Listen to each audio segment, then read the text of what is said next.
Hello everyone. This is a powerful time of positive change in our world.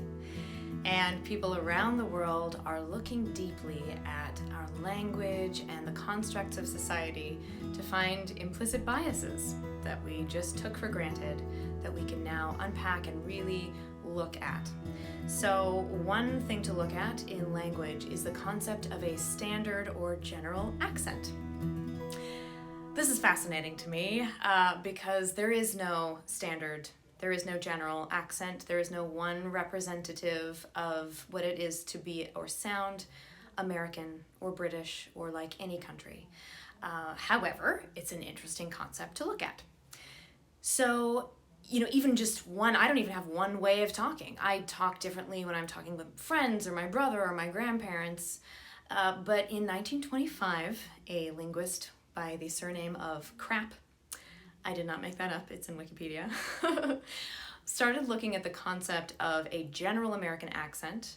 It was picked up later by other linguists, and the intention was to find something that was devoid of any particular socioeconomic or ethnic markers or indications. So something that most Americans used and that most Americans didn't have a particular stigma about, that sounded educated and representative of this country. Now, I don't know who all he polled. He was a white American, but I would hazard a guess that this was patterned after, it's clearly in my mind patterned after white people. So there's nothing wrong with that unless we take that as a benchmark for what America sounds like. We know that America is a melting pot, and every accent is equal and beautiful. And so if we want to look at the concept of a general or many general accents and look at the specifics of what's beautifully unique about any accent around, they're interesting things to hold all of these things together at once. So we'll just look at the concept of standard versus general for one. So at 21 Accents, we've often phrased that we teach a standard American accent. But if we look at the name standard, it implies, to my mind, that it's something better than something else. That wasn't our original intention when we did it. We just looked up what's the term for what we teach, and it was standard. That's one term. But the reason we're changing it to a general American accent is because how I sound is one form of general American that I grew up with and cultivated over time, getting to know that people generally don't say bag, they say bag. And so I've, cultivated this particular sound. And anyone who looks like anything or is from any particular background can use this accent, and that's perfectly fine and okay if that feels like an accent you feel called to use. And you don't have to. It's not better. It's just one. And I think the intention behind it couldn't really work very well because there is no one way that represents everybody. But I think the intention behind it, if we imagine if we were all to go to the same school and that school employed a uniform and we all wore the same uniform, hopefully there would be less judgment around, the clothes we're each able to afford, and some of those indicators that can be things that people judge.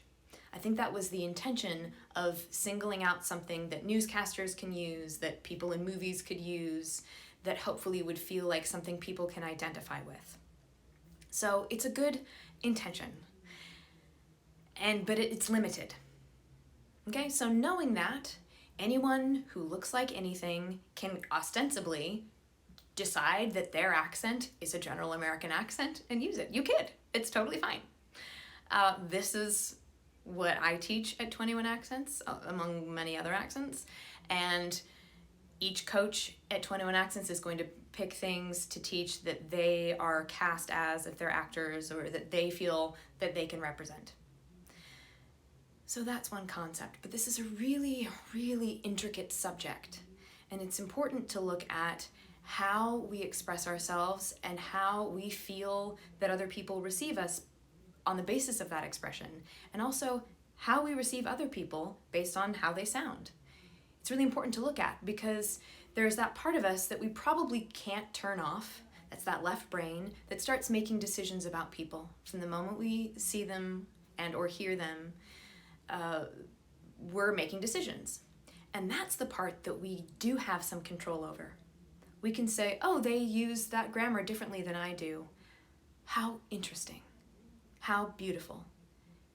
Let me pay even more attention to what they're saying as I'm noticing the fascinating differences of how they say it. I can choose that doesn't necessarily mean that they're less educated. It might not at all. They might have 6 PhDs and this might be their 10th language. We don't know. And making those snap decisions won't help us understand them any better. And I think that's the intent, at least for me, that's the intention of making a decision, is trying to understand somebody. So if I know that about myself, I can pay more attention to that process and relax it and open it up, like dilate the iris to be taking in more of who you are and not making those decisions as much as possible, and honoring the uniqueness that you are, that anyone is who I encounter, while honoring the things that make us the same. I think this is really fascinating, which is why we're starting a hashtag. We're starting a My Accent tag. You might be familiar with the accent tag videos. I love them. I use them all the time. And this is a new one. So if this is something that is interesting to you, or you feel like you have a story about your accent or how you perceive accents, and you'd like to jump on this fun exploration we'll be having, you can go to my accent tag video. It's linked here and also in the description below. And then I nominate you, if you feel called, to do your own. There are the 10 questions there. I'll also put them in the description here, and we'll put them in the description of my accent tag video. My accent tag. So I hope that this is opening up your eyes and ears to some of the beauty of the ways of being human, and I look forward to opening the conversation and hearing your ideas and thoughts on the subject. Blessings, we are connected.